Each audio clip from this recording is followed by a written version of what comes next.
Good morning welcome to my channel आरो एक important क्लासे चले आसलाम तुम्हारे रिक्वेस्टे दिस इज स्पटिंग एरर्स। चलो स्क्रीनशटेर जोन्नो कयेक सेकेंड समय दिচ্ছি।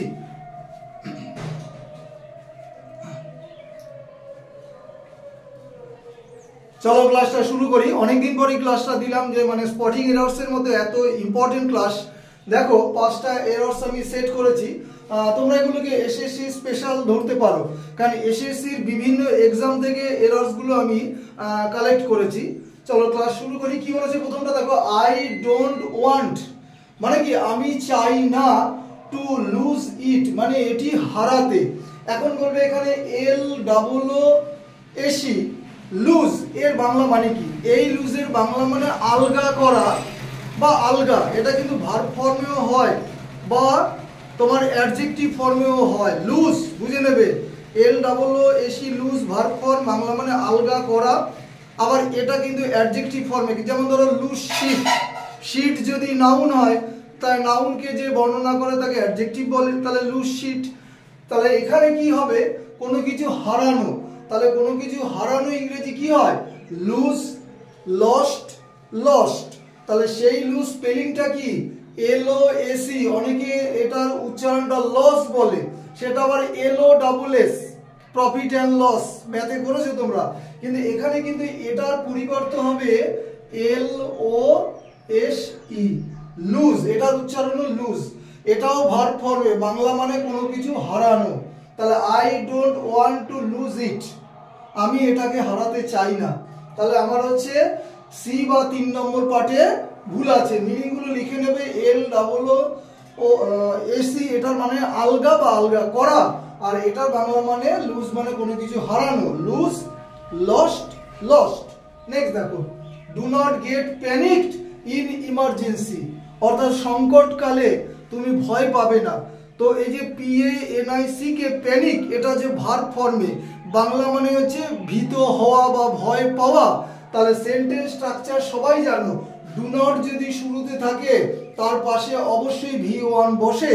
তাহলে আমার দ্বিতীয় পার্টে ভুল আছে, এখানে হবে ডু নট প্যানিক, PANIC। তাহলে ডু নট প্যানিক মানে ভয় পাবে না, ঠিক আছে, ইন ইমার্জেন্সি। নেক্সট দেখো, I used to go out to work earlier, আমি আগে ভাগে উঠে পড়তাম, কারণ কাজটা যাতে শুরুতে আমি মানে শুরু থেকে কাজটা করতে পারি। দেখো কি বলেছে, I used to go out, আমি বেরিয়ে পড়ি, to work earlier মানে শুরুতে কাজটা শুরু করতে বা স্টার্ট করতে।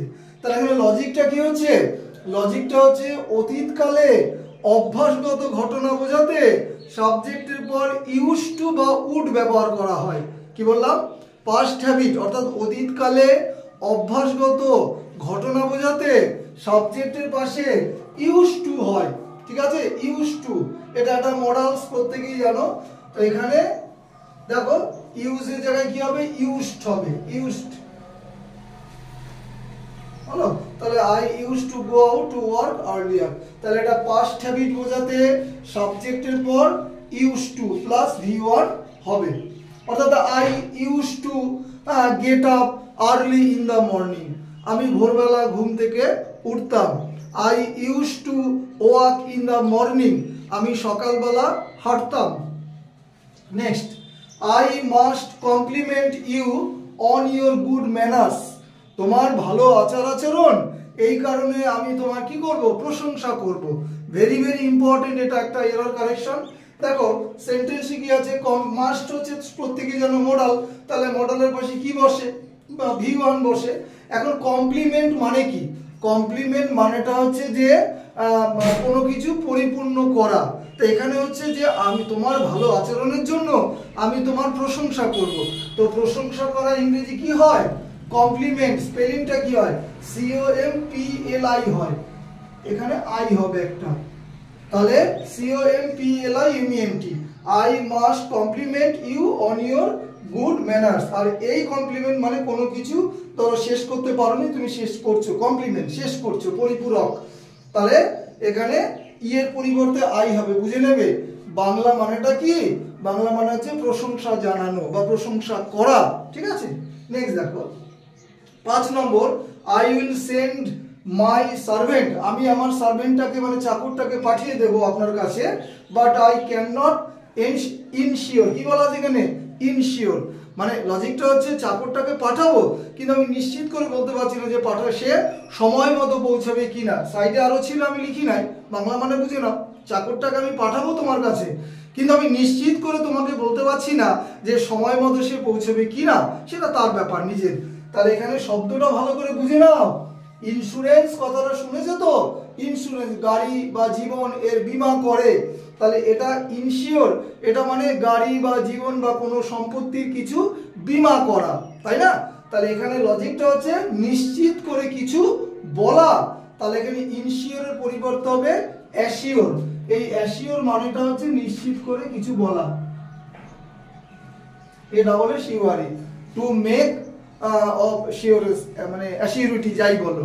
তাহলে এখানে টু মেক শিওর মানে কাউকে নিশ্চিত করে কিছু বলা, তাহলে ইন্স্যুরেন্স, তাহলে ইনশিওর এর পরিবর্তে হবে অ্যাসিওর। হোমোফোনের ব্যাপারে এটা জানো।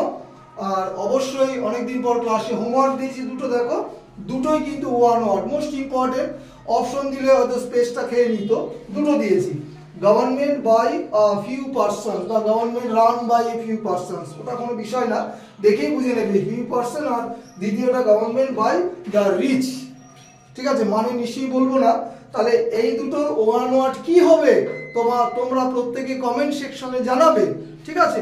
ফেসবুক এবং ইউটিউবে দু জায়গাতেই আমি আছি। তো যাই হোক, প্রত্যেকের কাছে লাইকস, শেয়ারস এবং সাবস্ক্রাইব অবশ্যই আশা করি।